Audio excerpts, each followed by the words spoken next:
এই দুনিয়ার মধ্যে যত মানুষ আগমন করছে এর মধ্যে বাবা আদম আলাইহিস সালাতু ওয়াস সালাম, তার মা নাই, তার বাবা নাই। আল্লাহ পাক তাকে এমন ভাবে সৃষ্টি করছে, কুদরতি ভাবে সৃষ্টি কইরা আল্লাহ পাক যেভাবে সৃষ্টি করা দরকার ছিল এভাবে সৃষ্টি কইরা দুনিয়ার মধ্যে প্রেরণ করছে। কিন্তু বাবা আদম আলাইহিস সালাতু ওয়াস সালামের মাও নাই, বাবাও নাই। এই কথা ঠিক কিনা বলে?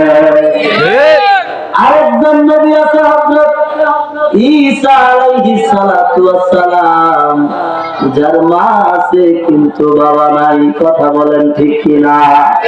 এটা আল্লাহর বিশেষ এক কুদরত।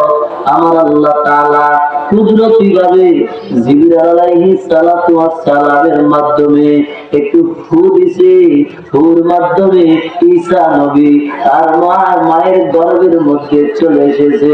এটা আল্লাহর এক বিশেষ কুদরত ছাড়া অন্য কিছু না। তাহলে আমরা জানতে পারলাম ঈসা নবীর মা আছে কিন্তু বাবা নাই।